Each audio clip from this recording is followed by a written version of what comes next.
Good morning, students. Today I solve you a problem regarding issue of shares. Question is X Limited issue 10,000 equity shares of rupees 10 each payable as follows: on application rupees 1, on allotment rupees 2, on first call rupees 3, and on final call rupees 4. All money duly received, past general entries, bank account and balance sheet. फिर से समझिए problem issue of shares का मैंने नहीं बताया था last class में, केवल जनरल एंट्रीज बताया था। आज बता रहा हूँ कि एक्स लिमिटेड ने 10,000 शेयर इक्विटी शेयर इशू किया है 10 इंच 10 रुपये करके। पेबल एज फॉलोज कैसे है? ऑन एप्लीकेशन है रुपीज 1, ऑन अलॉटमेंट है रुपीज 2, ऑन फर्स्ट कॉल है रुपीज 3 और फाइनल कॉल रुपीज 4। आप all the money duly receive, सभी पैसे मिल गए हैं। आपको क्या बनाना है? जनरल एंट्रीज बनाना है, बैंक अकाउंट बनाना है और कंपनी बैलेंस शीट बनाना है जो कि अंडर 2013 है। ठीक है, अब इसका सॉल्व करते हैं हम लोग। जनरल एंट्रीज बनाने, देखिए पहला जनरल एंट्री होगा, आपको जनरल एंट्री मैंने लिखवा दिया था उस दिन। पहला होगा जब शेयर एप्लीकेशन मिलेगा तो एंट्री क्या होगा? बैंक अकाउंट दिया टू शेयर एप्लीकेशन अकाउंट। देखिए कंपनी कितना शेयर इश्यू किया? 10,000 शेयर और एप्लीकेशन मनी कितना? 1 रुपया है। तो 10,000 को 1 से मल्टीप्लाई कीजिएगा तो 10,000 रुपया एप्लीकेशन मनी मिलेगा। ये शेयर एप्लीकेशन क्या है? शेयर कैपिटल में ट्रांसफर होता है, इसलिए हम लोग एंट्री करते हैं शेयर एप्लीकेशन अकाउंट दिया टू शेयर कैपिटल। फिर से समझिए, जब कंपनी को शेयर एप्लीकेशन मिला तो बैंक अकाउंट दिया टू शेयर एप्लीकेशन। कितना शेयर है? 10,000 है और 1 रुपया करके है तो आपको 10,000 हो। दूसरा, शेयर एप्लीकेशन को हम लोग कहाँ ट्रांसफर करते हैं? शेयर कैपिटल में। तो शेयर एप्लीकेशन अकाउंट दिया टू शेयर कैपिटल 10,000 एंड 10,000 का। उसके बाद अब कंपनी मांगेगी तो शेयर अलॉटमेंट अकाउंट दिया टू शेयर कैपिटल। इसको हम लोग क्या लिखते हैं? Share allotment money due. देखिए अलॉटमेंट कितना? 2 रुपये करके है, तो 10,000 शेयर का 2 रुपये करके कितना होगा? 20,000।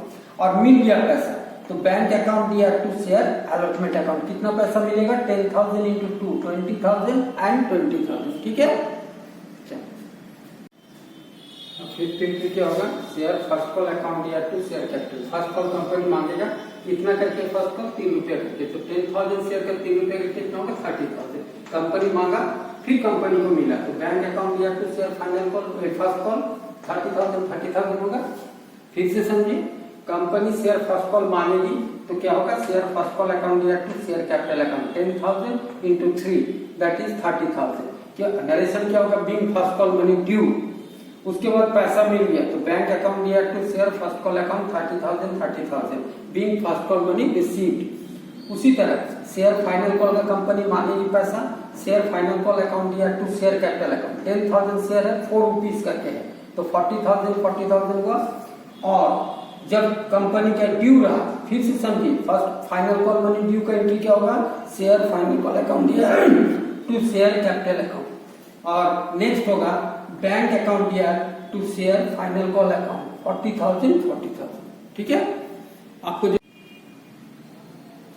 नेक्स्ट हम लोग बनाएंगे बैंक अकाउंट। तो देखिए आप जनरल एंट्रीज में देखिए कि बैंक अकाउंट बना रहे हैं तो पहला हमारा जनरल एंट्रीज में क्या था? बैंक अकाउंट दिया टू शेयर एप्लीकेशन। तो बैंक का लेजर खोल रहे तो टू शेयर एप्लीकेशन होगा, कितना होगा? 10,000। उसी तरह बैंक अकाउंट दिया टू शेयर अलॉटमेंट कितना है? 20,000। उसी तरह बैंक अकाउंट दिया टू शेयर फर्स्ट कॉल कितना है? 30,000 एंड बैंक अकाउंट दिया टू शेयर फाइनल कॉल कितना है? 40,000। मतलब आपको एप्लीकेशन से कितना मिला? 10,000, अलॉटमेंट में मिला 20,000, फर्स्ट कॉल में मिला 30,000 एंड फाइनल कॉल में 40,000। Total is 1 lakh. तो आपका बैंक में बैलेंस कितना शो करेगा? 1 लाख करेगा। कैसे हुआ? 10,000 शेयर्स है और 10 रुपीज ईच है और आपका लिखा हुआ ऑल मनी ड्यूली रिसीव। तो इसका मतलब है कि एप्लीकेशन से 10,000, अलॉटमेंट पे 20,000, फर्स्ट कॉल से 30,000 एंड फाइनल कॉल से 40,000। टोटल आप जोड़िए 1 लाख। ये आपका कैसेट बैंक कितना हो गया? 1 लाख। ठीक है, now balance sheet of X limited. X limited का बैलेंस शीट बना रहा है as on date is not given. Question में डेट नहीं दिया इसलिए नहीं लिखे। पार्टिकुलर्स अमाउंट देखिए कंपनीज एक्ट 2013 में बैलेंस शीट बनेगा इक्विटी एंड लायबिलिटीज। इसमें हमारा क्या होगा? Share capital. तो share capital 10,000 equity shares of rupees 10 आपका क्वेश्चन में है। तो 10,000 इंटू 10 दैट इज 1 लाख हो गया। और आपका एसेट्स में, करेंट एसेट्स में केवल कैश एट बैंक, अभी आपने बैंक अकाउंट बनाया तो बैंक बैलेंस कितना शो कर रहा है 1 लाख। तो हम